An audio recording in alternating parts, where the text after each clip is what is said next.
What's happening? What's happening? What's happening? You are now watching Juke Boy Sports Show. I'm your host, King Ralph, here with my co-host and the homie Kai. What's happening, bro? How you feeling, fam? And I'm feeling wonderful. I'm feeling great. I'm feeling blessed to be back for another episode. It feels like it's been forever, bro. Yeah. But we back one more again. Yup. Goods. Ready for another good episode. But before we get started, this show has been brought to you by Fitboxer. If you want to do any podcasts like what you're watching, music videos, photo shoots, call the number on the bottom of the screen, 707 Fitboxer. And make sure you go and you follow all our socials. Like our page on Facebook, the He Say She Say channel. Like, subscribe, share, all that good stuff on YouTube at J.U.K. Media. Go and follow our Instagram page on Instagram, like I said, J.U.K. Sports Show. Follow all of my socials from TikTok, Twitch, Threads, Instagram at KYNGRALPH @_ for Twitter. And make sure for unbiased breakdown and analysis, you go and you follow on Instagram. Go in that search bar, type in at @v.houseofhoops. Kai gonna get you right. Yes, sir. I forgot to do it last week, but I got to stun on him a little bit. Okay. I got a champion fantasy football draft. And if you look, that is awesome. That's sweet. That's a real trophy, man. Oh, bro. 2022. Engraved with the name. And RIP to the homie Josh. We got this in his love and memory. Okay. Rest in peace, man. Definitely. But we got a good show ahead of us, man. Going straight in. I'm going in. And so we wish the USA team would have went in the way that we thought. But there's been a lot of talks about the narrative of the world catching up. I personally feel like we didn't put the best product on the floor. But was this team good enough to take the gold? You know, they always say hindsight is 20/20, but I look at it from this perspective. I think that they lacked size and they lacked rebounding. We had to look at it objectively, at least through my lens. Is the NBA how the game is, Ralph, in American sports now and basketball? It's very analytic based and it's very 3-point shooting based. And so when you have guys like Paolo Banchero playing the 5 spot, which we did talk about early on another episode of the show, that causes, cause for concern. And you talk about rebounding. Now, in the game versus Canada, I actually don't think that they got out-rebounded. But I know they got out-rebounded by 15 rebounds or so versus Germany. And that was the same team that presented problems for them as well before the cup started, essentially, right? And so I'm looking at that lack of size, and I'm looking at the lack of prominent big men in the NBA right now that aren't international players, right? So when you look at the big men, you have Zubac, who would be considered an international player. You have Giannis. You have Jokic. Now you have Victor Wembanyama. You have Joel Embiid. But Embiid is now a U.S. citizen, so it would be, does he want to play? You have guys like Karl Anthony Towns. So I think that when I look at how the team that they constructed, you had a lot of players who, like Austin Reeves, he's not a star on his team. He's an ancillary piece that is a good hustle player. He can shoot the 3. He had a lot of fan backing, a lot of social media backing, et cetera. He's like a championship guy that you want on your team, right? But in terms of shot creation also, how many shot creators do they really have? And I felt like as the tournament continued and they got deeper and deeper into it, Anthony Edwards had to do a lot. I noticed in both those games. Austin Reeves, he was able to show up, but what were you getting out of the other pieces on that team, right? So I think that they just lacked size all the way around. I think they lacked rebounding all the way around, and I think that they played politics. Shout out to Gilbert Arenas too much in putting out the best product on the floor. And then finally, I do believe that there is a certain style of basketball that internationally that they do play that the NBA didn't really take into account. And so they need to consider that next time when they do the roster construction. And I will say this, though, Ralph, if you look at international teams, all the international teams compared to 1992, which Steve Kerr mentioned, actually do have NBA players. In 1992, to his credit, they didn't all have NBA players. So at least they have 1 or 2 NBA players, sometimes more. Look at Canada. Dylan Brooks, Shea Gilgeous-Alexander, who averaged like 35 in our league, right? Jamal Murray didn't play, but there was someone else I'm missing. You might be able to fill in the blanks for me.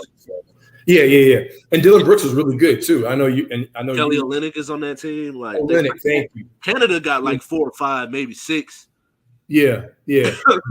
But I said my piece because I don't want to like take up the whole topic. So I kind of want you to give the people your perspective and what you saw from it as well, man. And me personally, bro, I just don't think our team was good enough, man. I think that there's a couple of different things that you can go through. Yes, do I think when you look at the spectrum of the talent that was there on other teams, I think that our talent was better. But at the same time, when you look at how dominant we've been in the past, at the times we were dominant, our talent was not the best. I mean, our talent was the best. So you go and you look at Anthony Edwards, Jaren Jackson, Brandon Ingram, and I'll give Tyrese Halliburton and Jalen Brunson, for example.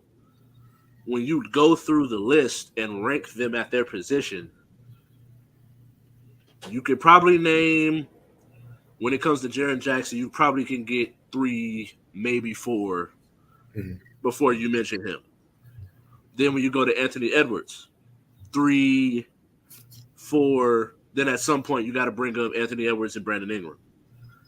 The same thing goes for a Jalen Brunson or Tyrese Halliburton. Maybe Tyrese Halliburton will probably be named a little higher than Jalen Brunson, but I do think that Jalen Brunson is probably one of the most underrated guards in our league.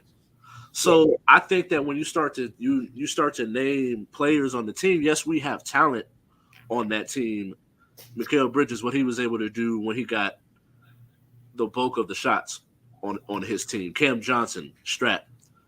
Jalen Brunson, when he was able to be the main guy on the team. Tyrese Halliburton, 20-10 this year. All-star berth. Banchero came into the league averaging 22, 23.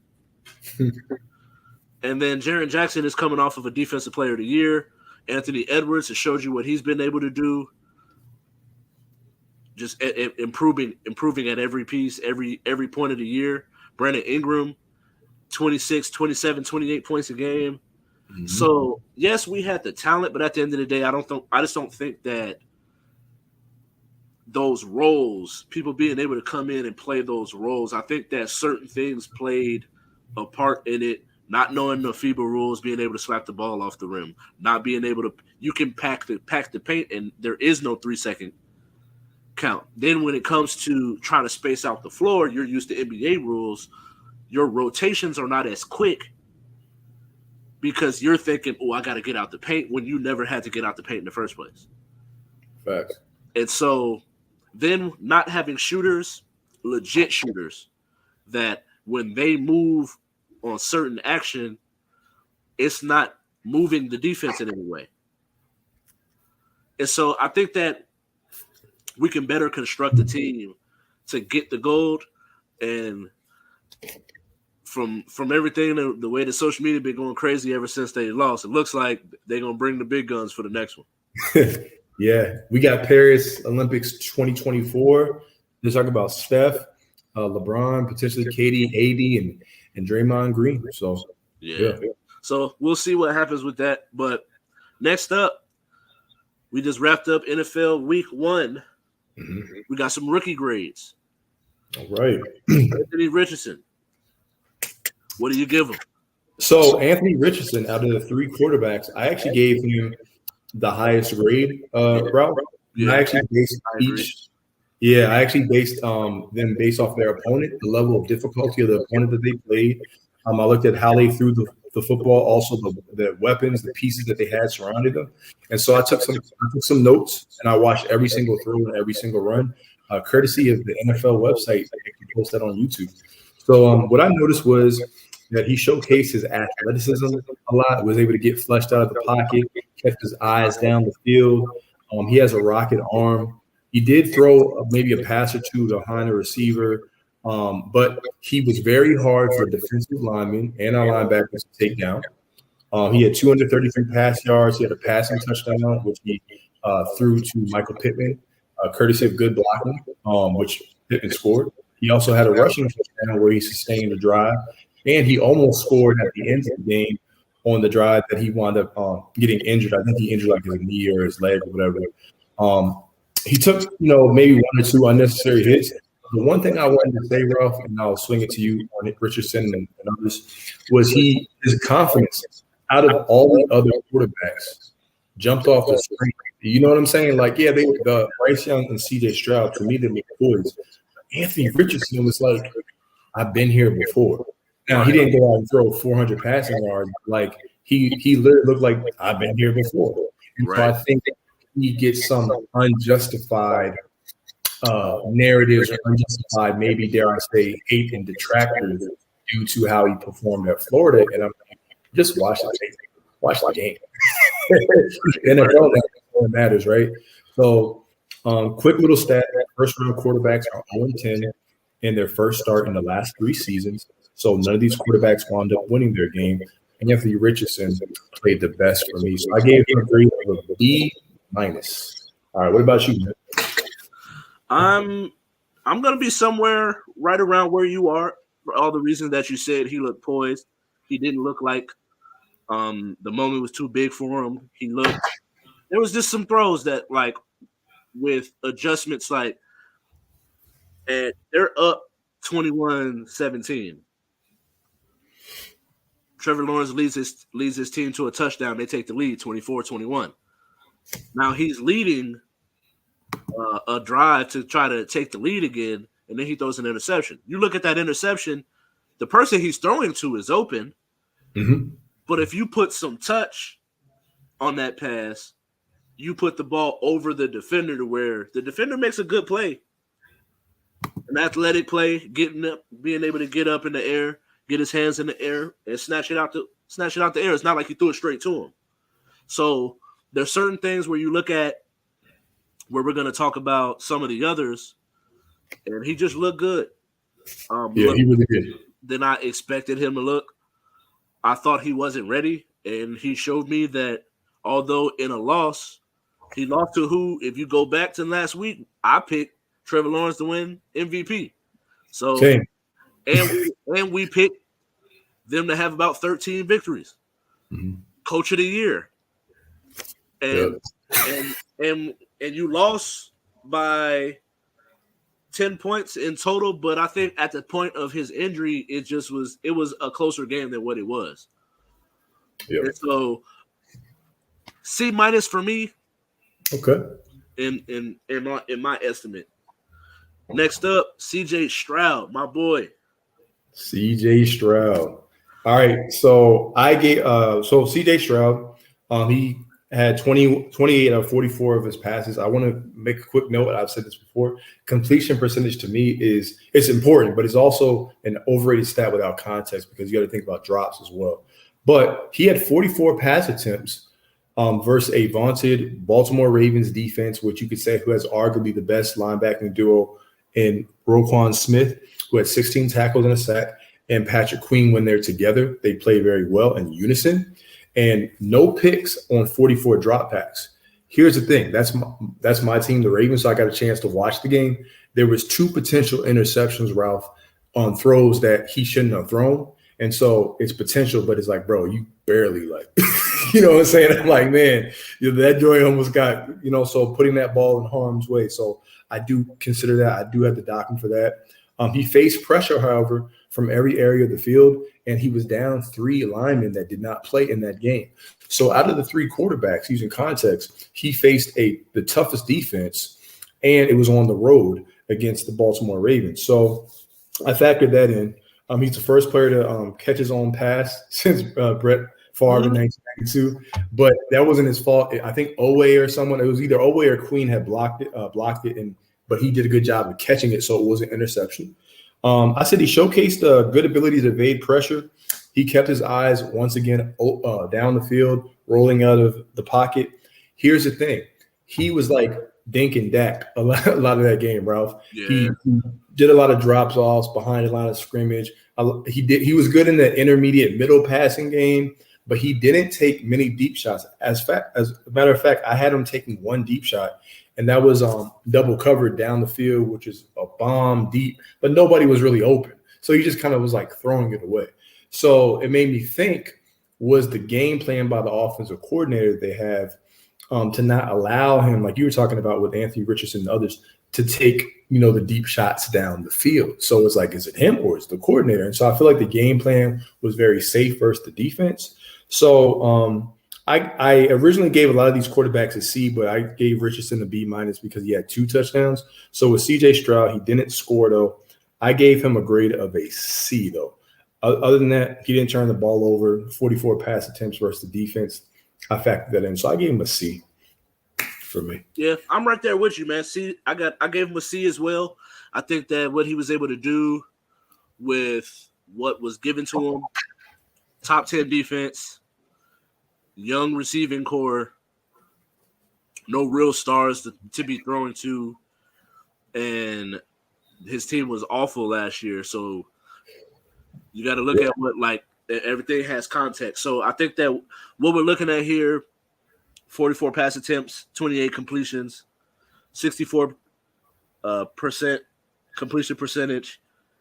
His yards in this game, you're looking at about 41 in projection if he continues at this pace. So a 4,000-yard rookie season it's a good look. Now you would like for him to get the touchdown totals up. I'm happy with that defense. No interceptions. I don't even think he had a fumble. He was sacked 5 times. He was sacked, but sacked 5 times, no fumbles, no turnovers. And so for that and that reason alone, I'm gonna give him a C, being able to play against that defense. But the reason why I'm giving Anthony Richardson that C+, 2 touchdowns up against a good team, had your team winning going into the fourth quarter, but you just weren't able to pull it out, where CJ never really – I think that the Ravens played down to their talent that they were playing against, and that's why the game was even close at one point. Yep. And then next up, the number 1 pick. All right. Bryce Young. So the number 1 pick, but he's last on this list. So no, most definitely. Look, man, he did some good things well, but it didn't start off too hot for me because it seemed like he lost the ball in the handoff exchange. It wasn't the running back's fault because it was going back to Bryce Young when I was looking at it again. And then he just almost fumbled the ball. So that's not how you want to start the game. One thing I did see about him, Ralph, was he was poised in the pocket and he was able to sense the pressure and be able to run. So I did like that. He was able to run for a few first downs, getting the ball out of bounds. But here's where we're going to showcase our NFC Defensive Player of the Week in Jesse Bates. Look, man, they don't have receivers on the Panthers, unfortunately, right? Hayden Hurst cannot be your number 1 receiver. And Hayden Hurst is a nice tight end. He's a solid tight end, former Baltimore Raven, but he wanted to go elsewhere. Now he's jumping from team to team. But Hayden Hurst can't be your number 1 receiver. The receivers really didn't get much separation. That being said, he did have all day to throw, and you're trying to there was single high safety, and you're looking at Jesse Bates, and you're trying to move the eyes, and you see Bates isn't moving. And then you're like, all right, let me throw it to him anyway. You're like, and you throw it to him, pick. Then there's another play where you throw it to him again. I'm like, and it wasn't like you were under duress. So I had to rewind. I'm like, wait, but he wasn't under duress when he threw those picks. So I had to knock him for that. He only had 140 passing yards, 1 touchdown, 2 picks. And he did overthrow Terrace Marshall in the fourth quarter. I had it on a 1st and 10 play where Terrace Marshall was open and he actually overthrew him by a wide margin. But he didn't look erratic in his play, like in fidgeting in the pocket per se. It's just that, you got to do a better job taking over taking care of the football. The Falcons defense doesn't scare anybody. You should be more concerned about their offense. But I was kind, and I'm not going to give him an F or anything like that. I gave him a C-, man, because I feel like all these quarterbacks, they didn't look like Ryan Leaf out there, man. They did some good things, they did some bad things. It was just really the turnovers for me, Ralph. That was about it for me. And it's game 1. So, That's why for me, man, give it the hype. Mm-hmm. The hype. given the hype and the performance, and then when you look at his stats, it's hard to look at. Yeah. What's Anthony Richardson almost had a 65 completion percentage. That's good. Around 250 yards passing, 2 touchdowns, probably 300 yards in total offense for Anthony Richardson, and 2 touchdowns. Then you go to CJ, we just talked about, 63, 64%, no turnovers. Mm-hmm. Then Bryce Young, a fumble, 2 interceptions, not under duress, 53% completion percentage, not even 150 passing yards. That's pretty bad. I can't. I just got to. It's D at best. Hey, that's fine. That's fine, man. We need that. Yeah, a D at best. I'm too kind over here. Yeah. So it sucks, bro. Like, I hate to do it to him because it is. I don't want to be too harsh. You do got to start somewhere. It's not like he has this deep weapon pool, but he does have some young talent mixed in with the Adam Thielen, a Hayden Hurst, Terrence Marshall. But you got to shore up some of those things. And Frank Wright got to put him, if he's supposed to be this quarterback guru, he got to put him in the right spot to be able to succeed. Hey, and real quick, bro, one of these teams is probably going to try to tank to get Marvin Harrison Jr. after these performances. So, like, yo, we need a receiver. Hey, if I'm Houston. Right, because they had no receivers when we were out there. I'm like, yo, who is your number one receiver, bro? Tank Dell? I'm like, yeah, get another one, bro. Yeah. And there was a play where Tank got hit right in the hands. Right. And Tank did a little something, but you can't go out there talking stuff and then come out, get hit in the hands and drop it. Yeah. And so we still talking about week 1. But who are some of your winners, bro? All right, so my winners, right?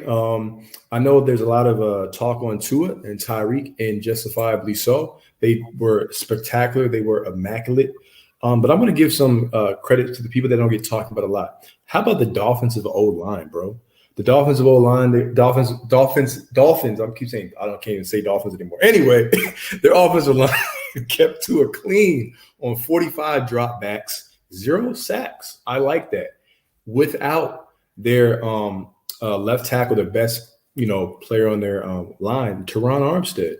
So for Tua to be able to accumulate what was like 466 passing yards or something like that, and throw those touchdowns and those many dropbacks and keep him clean, a quarterback who has a history of concussions, he's a winner. And then I have 2 more winners. This might piggyback on something that you might have, but I have Jordan Love. So I'm showing some love to Jordan Love. And he beat the division rival Bears in the post-Aaron Rodgers era. 3 touchdowns, no picks. I like his poise in the game. I like that it was a division rival. And if I'm not mistaken, was it a road game? Or no, it wasn't. No, it was a road game. Home game. It was a home game. Okay, his mom was in the stands, right? No, it was a home. It was a road game. It was a road game. Okay, yeah.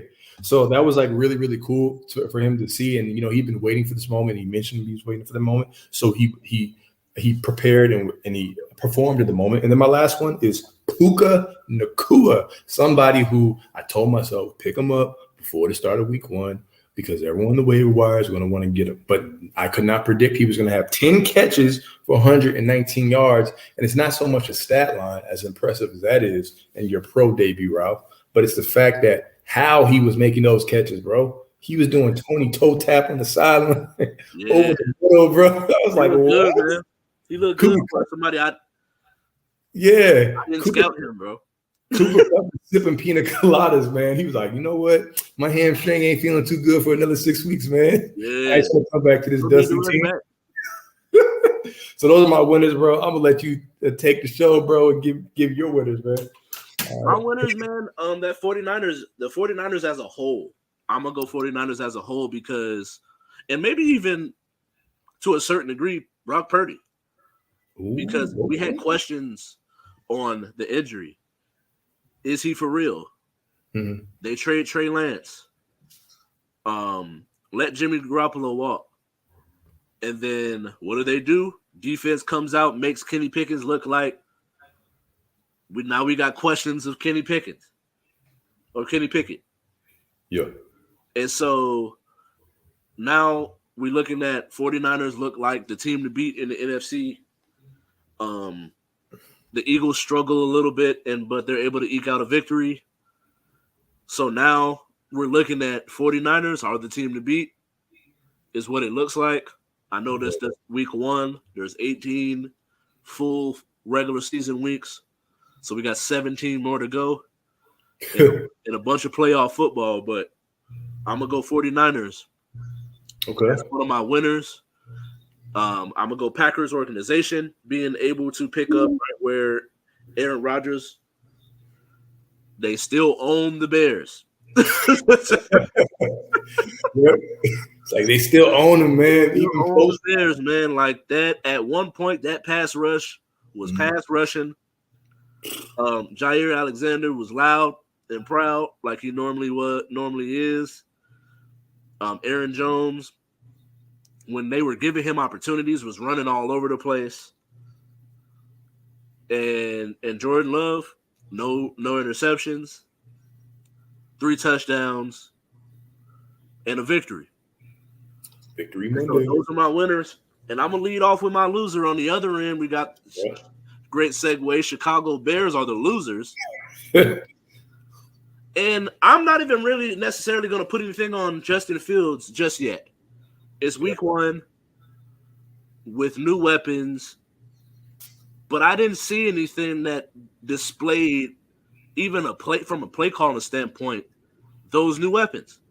It wasn't until they were down by 2 touchdowns is when you finally had a drive where you let him throw the ball down the field. I feel like a lot of it was inability to pass protect still, and just a lack of creative play calling. And so I think that it was a lot of dink and dunk, like we talked about with some of the other young quarterbacks. But if you're going to go and get a DJ Moore, you're going to bring back a Cole Kmet, you're going to have a Khalil Herbert. The one shining part is Roschon Johnson, who is someone I talked about a lot. And he showed me everything that I think he could be a 3-down back. Facts. And so that's the one shining part of our offense, is that's when we finally got a little bit of juice, the way he was running people over. And so that's one of my losers. And then we got the Buffalo Bills. Monday Night Football. Aaron Rodgers gets hurt 15 seconds into the game. What does Josh Allen do? 3 interceptions. And some terrible, and they look terrible too. And so I don't blame Diggs for looking like he wanted to smack fire out of him. That tweet I sent you, bro. Yeah, bro, like look on his face, like, bro, who are you throwing to? And I think at some point we got to have this real conversation of why do certain people get this pass? Oh, they have this arm talent. Oh, they have this, they have that, but then certain people don't get this pass. And so, loser for me, Josh Allen and them Buffalo Bills. Okay. As well as the offensive coordinator for the Chicago Bears. Oh, okay. Hey, throwing that wrench in there, man. Like, you better turn in your pink slip if you have a repeat of this performance next week. Yeah, bro. You better open up that play calling, bro. And I think next week we got the I say we because I'm a big Justin Fields fan.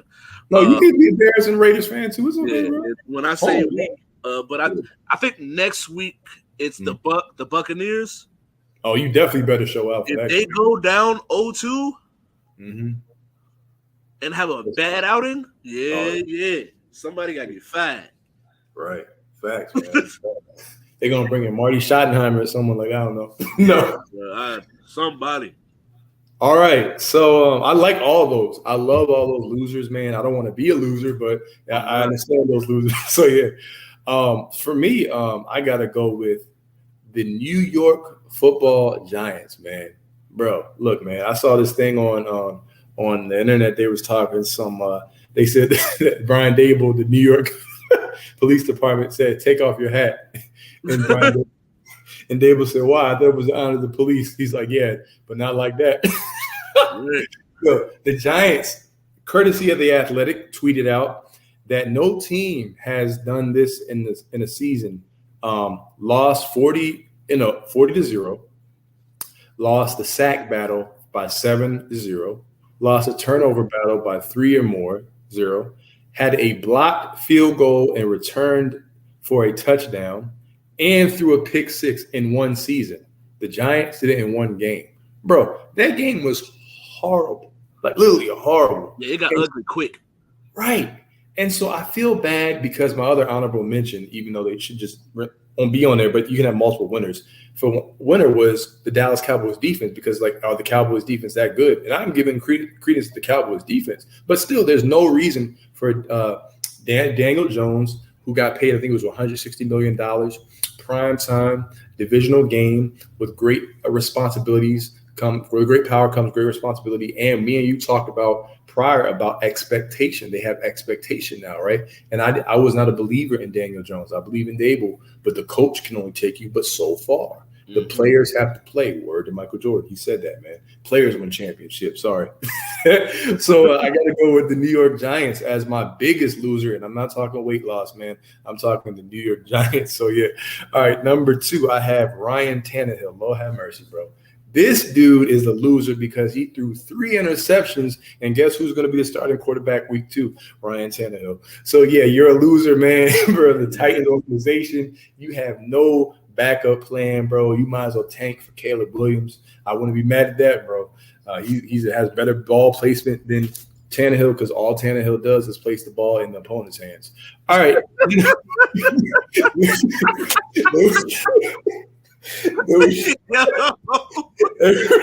That's a bar, man. Yeah. That's a bar. Hey, we gotta put that on TikTok on the shorts, the whole knot. But and then we have the Pittsburgh Steelers. Oh man, bro, I'm dancing, bro. I'm dancing like Michael Jackson in that Billie Jean music video when I saw the Steelers on my losers list. You had the 49ers as the winners, man. They made the Steelers look like not a football team, bro. That Pickett to Pickens duo, it was non-existent. And, you know, Mike Tomlin going to make people feel really uncomfortable in that locker room. You know, he's like, don't get comfortable. Hey, Mike Tomlin going to be in on them all week, man, bro. Yeah. So I expect the Steelers to actually bounce back week 2. They need to bounce back. I believe in Mike Tomlin. But they had tough sledding. I didn't expect Najee Harris to be able to do anything anyway versus that defensive front. And I think they play Cleveland's defense. Yeah, good luck with that. So I got the Steelers, man. Oh, so, on Monday Night Football too? Ooh. Right. Yeah, so, you know, man, Tomlin going to be on him, bro. So Yeah. Hey, is this going to be his first losing season? 8-8. I don't know, man. We'll see. 8-8. Yeah. I don't know. Pickett didn't look good at all. Like at all, man. At all, bro. Terrible. Terrible. So I think it's going to come down to Pickett and Watson, who can play better throughout the course of the season. You know. So we got the WNBA playoffs has kicked off. Mm-hmm. Las Vegas Aces putting a whooping on the Chicago Sky. 53-36 at halftime right now.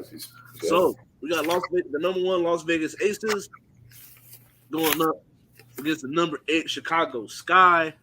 Mm-hmm. Sweet.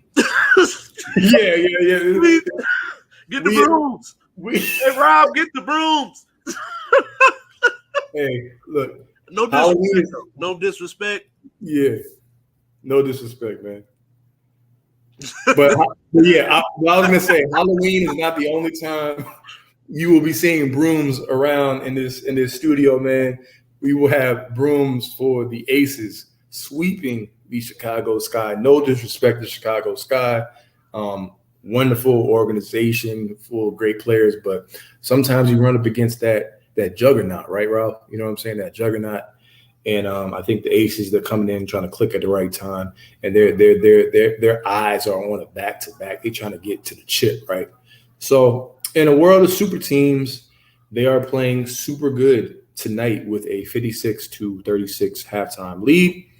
And they just have too much depth. They have too much star power. They have a defensive anchor in Asia Wilson who can also give you buckets at any time.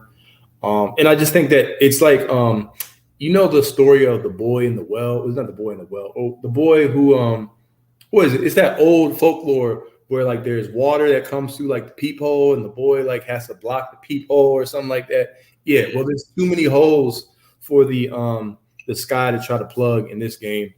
So I think that this series is going to be over in short order. Remember, ladies and gentlemen, when we're talking about the WNBA for this round, it's the best of 3. So, yeah, I'm going with the Aces. Right? I agree, man. I think that there's some good talent. Chicago has some good talent, man. Right now, Marina Mabrey, Smith, and Copper are having good games. But when you talk about that depth, you got Jackie, Asia, Kelsey, Chelsea, all got 10 points or more. Jackie and Chelsea Gray have 4 and 5 assists. Kia Stokes got 9 rebounds. Mm-hmm. And Asia already got 3 block shots. 2 of them coming in the same play. All right. That's crazy. So I cracked the joke, said, "Sweet, asked my brother to grab the broom." But when you look at the way that the game's got to be played, there's no disrespect in no sense of the word. I'm from Chicago, so I'm always gonna root for the Sky. I love that light blue yellow colorway. Ooh. I think that is such a nasty little colorway. But at the end of the day, I just think that we're too deep of a team, and we don't even have Candace back. Right. Candace has been out since July. Yeah, July. And so I just think we're just too deep, and it just is what it is. All right. Next up, your girls, the Washington Mystics at number 7, going up against could have been the number 1 seed. They finished the season strong. Yeah, came up a little short of the number 1 seed. So New York Liberty at number 2, going up against the Washington Mystic. Yeah, who you got? So with this one is people like, I actually think this one's a little tough. Here's why. Because you have the New York Liberty, you have the super team, and it looks like they're finally trying to click in terms of getting chemistry. We talked about early in the season, Ralph, how when you have a new team and those type of star players that you need to get chemistry, right? And so that's why we like the Aces in the finals if they were to meet the finals. However, one thing I noticed about the Liberty, Ralph, is that they get outscored when Breanna Stewart is on the bench. I believe they're getting outscored by like a crazy margin, 20-some points or something. And so that's kind of telling to me. And then I look on the Mystic side, you have Elena Deladon, who's had, I believe, back surgery, and she's coming back finally fully healthy for the first time. And, former league MVP. And now you have Shakira Stevenson. You have some of the other pieces getting healthy at the right time. And so I think just going in and being able to cause the Liberty some issues, I think that can be telling. And I think they have depth. And I think they're just a hard-nosed team. And they also have a perfect blend of veteran leadership and young pieces. Also, Breanna Stewart tends to struggle a little bit, not a little bit, but it's a battle when she faces Elena Deladon. And both of those players are what we call, two-way players, or players that play defense. So I'm going to do something here, right? It's a best of 3, right? And usually as the longer the series, the better team wins, right? I'm going to go with the Washington Mystics in a surprising upset in the first year of the super team of the New York Liberty. Now, I could wind up being wrong. Fool, I'll take my L.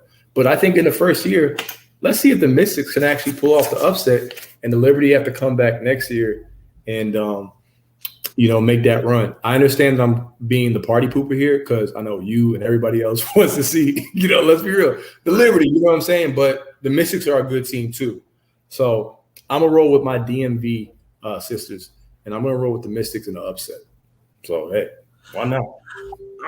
Because I have been so high on the New York Liberty and seeing them in up against the Aces. I'm gonna ride with my squad. On the other end, I'm gonna take the New York Liberty. I can definitely see it because I'm going back and I'm looking at these point totals from Breanna Stewart, and I do think that they can go as far as she takes them. But at the same time, it's not like she's the only person on that team. All right. Jonquel Jones, Sabrina Vandersloot. So I think that they're deep. I don't know if they're as deep as the Aces, but the talent at the top, I think, is going to be able to push them forward. You never know what can happen in a 3-game series. Right. So it's not like I don't think what you're saying is crazy, but I'm definitely going to go with New York Liberty. Sabrina Ionesco. They've already played one game. Yeah. Connecticut beat the brakes for them. So, yeah. In my personal opinion, sweet. Bro, get the you got that dramatic pause. I was waiting for you to say it. I was like, Connecticut Sun finna get them out of here, bro. Get them out of here. Oh man, yeah, man, bro. Woo, bro, that game was rough, man. I was like, man, I'm about to put on the Spotify app, man, cook some dinner after that game, man. Yeah, no disrespect. Get the slow jams, bro. I'm about to go. Yeah. The slow jam. So here's the thing about this matchup. That matchup was like the worst draw for them, in my opinion. That was just a horrible draw for them. And what's crazy is Alyssa. So they're the 3 seed, right? Yeah. So Alyssa Thomas was actually my MVP, and it's not crazy. I don't think she's going to win the MVP. Breanna Stewart, we were just talking about how she got the AP Player of the Year. Now Asia could still win because it was actually by a narrow margin that Breanna Stewart got that. But I want to focus on this series and this game. Yeah, Alyssa Thomas. So for people out there who aren't familiar with Alyssa Thomas's game, she's a center who's 6'2", but is leading the league in assists. She's a point center. She's arguably the best defender or one of the best defenders in the WNBA. And she actually defends 1 through 5. So like Asia Wilson's, Breanna Stewart, no knock to them. They're good defenders, but they can't defend a guard and then go all the way up and defend the 5. Like that's rare. She's leading the NBA in triple-double. She's had 6 this season. There's only 40 games. And she's the first player in league history to record 20 points, 20 rebounds, and 10-plus assists all in a single game. She's doing this with no other MVP on her team, Ralph. It's simply amazing. So she's doing all this stuff with less help, and she has a Connecticut Sun who weren't even slated as a playoff team to the number 3 seed. One of her players tore their Achilles, had season-ending surgery. So you would look at that and say, okay, well, they're not going to make the WNBA finals. I never said they'll make the WNBA finals, but I do have them winning this series. And it's sweet. So I think Alyssa Thomas, her play, and I was looking at like the passing too in this game. It's simply incredible. So I'm not going to harp on this series too much. I'm with you, man. I got the Connecticut Sun, and I'll let you take the rest away because I think you have a potential upset, maybe. Yeah, man. And I think this next one is going to be. I think it's definitely going to be the closest. Okay. When it comes to the what do you say? When it comes to how the competitiveness of this series, I think it's going to be the closest that we're going to see. I think we're going to go wire to wire, although the last time that they played didn't look so well. Wasn't so wire to wire.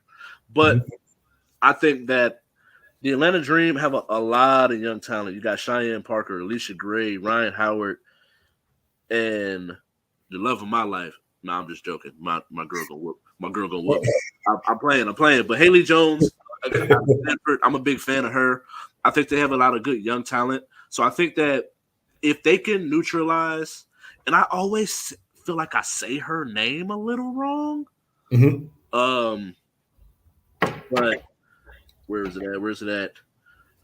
Enrique Agumbole. I hope I'm saying her name right. But she's a bucket, bro. She scored 32 points in the last game. But when you look at the point totals of her teammates, it's like she'll have these 30-point outbursts, and then you have the next person after that has 15.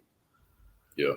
And so I think if you can neutralize her to a certain degree, bring her down to where she has a 25-point game and still keep that 10 to 15, you can put yourself in a position where you can get the victory. It's not that big of an upset, but I definitely got the Atlanta Dream going on to the next round. All right. I like that. 4 or 5 matchups are always tough too. Yeah. You can't go wrong either way. You know? All right. I like that. Okay. And that was the last matchup we had for the first, for this round, for the round. Yeah. Okay. And then next up, for the sake of time, we're gonna cut one of the topics, but Colorado beat the brakes off of Nebraska, struggled a little bit in the first half, but came out, ended up pretty much doubling Nebraska's point total. AP polls have them at 18 now. Yeah. How do we feel? I think that it's solid. I actually think they might even be a little bit higher. I saw Alabama at 1-1. I know, you got to factor in competition, different things, but they did beat a ranked team in their first matchup, who was the runner-up to the championship last season in TCU. And then now they beat Nebraska. So I watched that game. They beat them 36-14, Ralph. And one thing about Nebraska is as the game waned, you started to see that pass rush of Nebraska kind of get through to Shedeur. It was just 4 people. So they weren't even really blitzing. They have these big, they call them corn huskers, right? Well, they definitely eat a lot of cornbread, man. Because those boys were big, bro. Big cornbread linemen. Yeah, I was looking at it like, wait a second, bro. They on that Jiffy cornbread, man. So, But this is a team that, once again, the Colorado Buffaloes, they were projected to win 3.5 and up. And then it moved up to 5.5 wins. And so now I think that they can definitely potentially get a win next week. And they run a spread offense. It's all going to be key on the trenches. What's going to happen when they play a team like Oregon? I believe it's Oregon. I think they're playing down. Yeah, Oregon before they even play USC, that has a lot of athleticism and a lot of size in the trenches. So I want to see what's going to happen with them and can they stay healthy, because this is a game where they didn't keep Shedeur completely clean, but Shedeur once again was able to make passes and make right decisions. So there were some things like Deion says, and you could tell when Deion, his halftime speeches and post-game talk with Jenny Taft, he always talks about cleaning up things, right? Yeah. We definitely have some things to clean up. And I think what's going to help Shedeur, Ralph, is a running game. If they can get something out of the running game, man, because Nebraska, they bottled it up. And that's really my concern is 2 games in a row. Right. Where they don't even have a runner over 60 yards, 50, 60 yards. Right. And I think that's going to ultimately, if they do have a slip up down the line, just projecting, that will be the case. But I think just them being ranked in the top 25 and now in the top 20, I think that is a fair ranking. What's your opinions on that, man? I do too, man. I think it's a fair ranking. I think given the competition, like going from unranked to being at 22, I think is what they moved up 4 spots to get to 18. Yeah. Unranked to 22 after beating TCU, who was in the national championship game last year and lost. You play against a Nebraska team who's in the process of a rebuild when it comes to college football terms. And so you struggle in the first half. Shedeur has another 300-yard, almost 350 yards passing, multiple touchdowns. At this point, he has about almost close to 900 yards passing, if not over 900 yards passing. So I think he almost had 400 yards passing. And so when you look at those numbers, it's like, all right, cool. Let me see. You're still playing well. You were dominant, which in college football, college football is the only sport where your margin of victory matters. Because in most sports, you win by 1 point, you win by 20 points, a win is a win. Right. Like TikTok audio says. And so I think at the end of the day, getting that victory, dominant victory, move on. Next week, we got our in-state rival, Colorado State. You put the beats on them, you're only going to move up, and it's going to make these premier games when you play the Oregons, the USCs, the Oregon State, who I think is going to be, that's going to be someone that it's going to be a big game when they play Oregon State. And I don't think enough people are talking about that particular game. Right. Okay, I like it. And also, I noticed I documented something. 8 teams ranked in the AP top 25 are actually from the Pac-12. So you can make a case that the best conference quarterback play this season is the Pac-12 because you have Caleb Williams, you have Shedeur Sanders, and these are Heisman candidates. So, yeah. And so we got some of our quick hitters, man. This was supposed to be a major topic, but we got to make it real quick. Yeah. NBA top 100 players list has been put out. I forgot who it was. I think it was CBS. CBS Sports, yes. Did a top 100 players list. Mm-hmm. Real quick, give me somebody that's you think is ranked too high or too low. Okay, so who is ranked too high? Luka Doncic. The lack of defense, the fact that he's hunted on defense.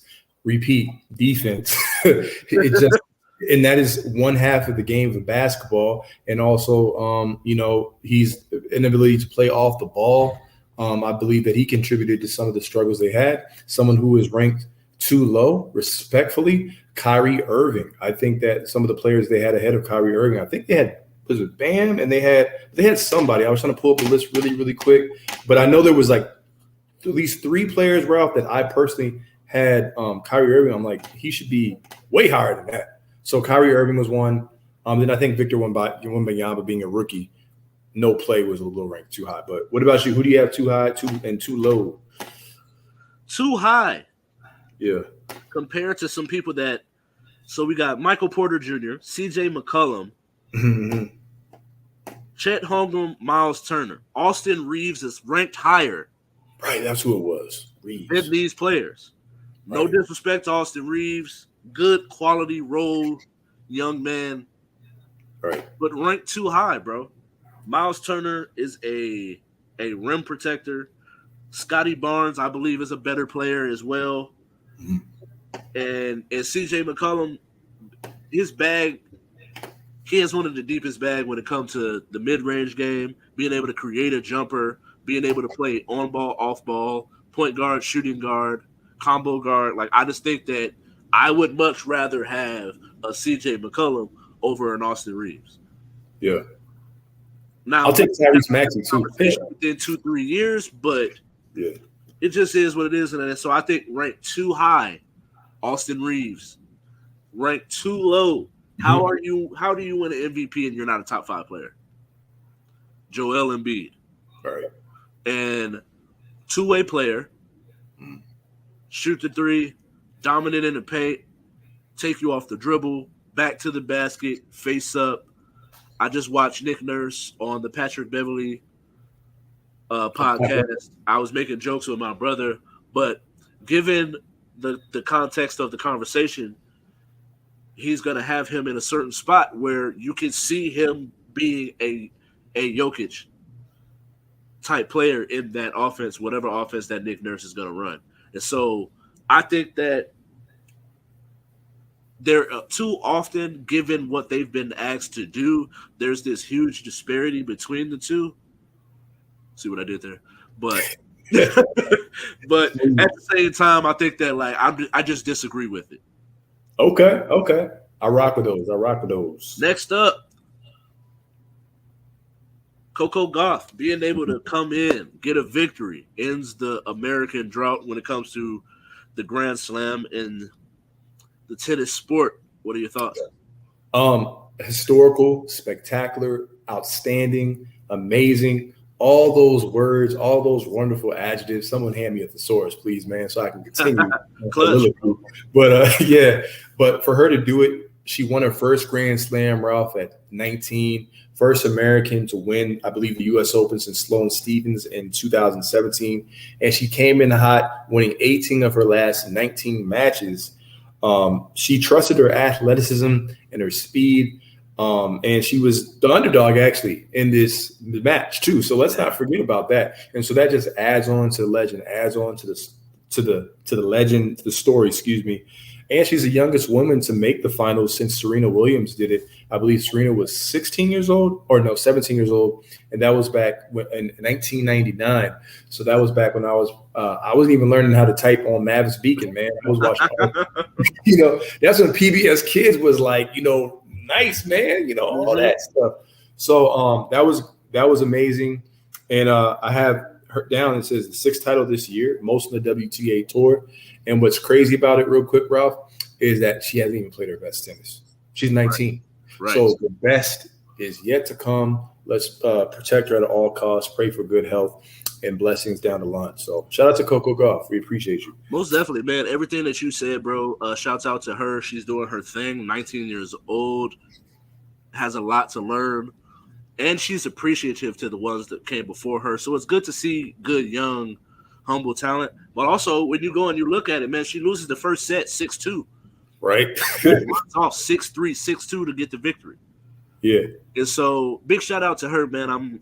I'm not the hugest tennis sport, but when I see someone who looks like me out there being dominant, makes you want to tune in. All right. Next up, Aaron Rodgers, man. It sucks, bro. I don't have any I just like football, bro. Mm-hmm. And so, given what that team needed, given what Aaron Rodgers has been able to do, one of the greatest throwers of the football we've seen, it leads me with this. He's 39, gonna turn 40, gonna have to rehab from a ruptured Achilles tendon, out for the season. It leads you to the question, man, is this the last time we've seen him? I believe that it's not the last time we've seen him. I believe he's going to take I don't even want to say it should be, excuse me. But what I mean is that the likelihood of him, coming back stronger than ever and being great is more slimmer. And so that's why I was like, if I was him, I would rest. But the reason why I don't think it's the last time to see him real quick is simply because of everything that we're hearing coming from the media, from players, from the coaches, saying that Aaron approached the offseason great professionally, helping Zach Williams, building rapport with Garrett Wilson, getting the receivers acclimated, et cetera, et cetera, et cetera. He was doing all the right things, Ralph, in the offseason from organizational standpoint, leadership standpoint, starting quarterback standpoint, ingratiating himself with Jets culture. So I think because of that, he feels he owes the team something. So I think because of that, he's going to come back. But in terms of the likelihood of like a level of success, it's something where I would err on the end of caution. But I would never tell a player like, hey, just hang it up. You know what I'm saying? It's not my place to say that. So yeah. I get that, man. I agree. I think it's gonna be hard. It's gonna be a long road. 39 years old, coming back from an Achilles tendon, which is something that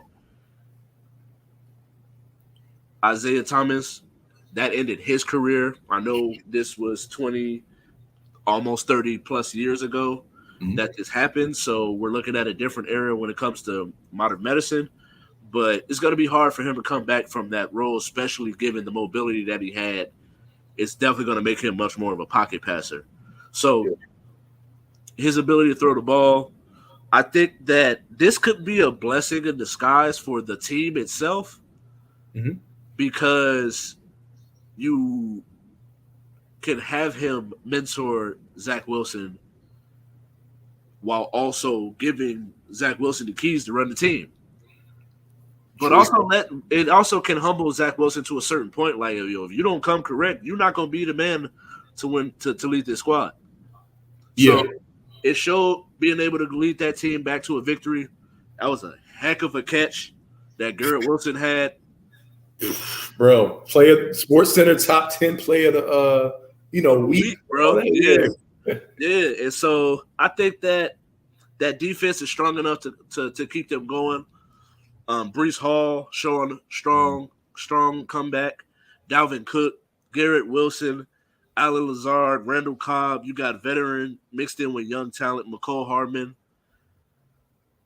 I think that they're going to be able to mix in a little bit of both on both sides, young and veteran leadership, to be able to make a run. And as long as Zach Wilson can keep the ball on his side of the field and not have turnovers, I think they're going to be in a good spot. All right. But thank you all for watching. Make sure you go and follow all of our socials, like I mentioned before.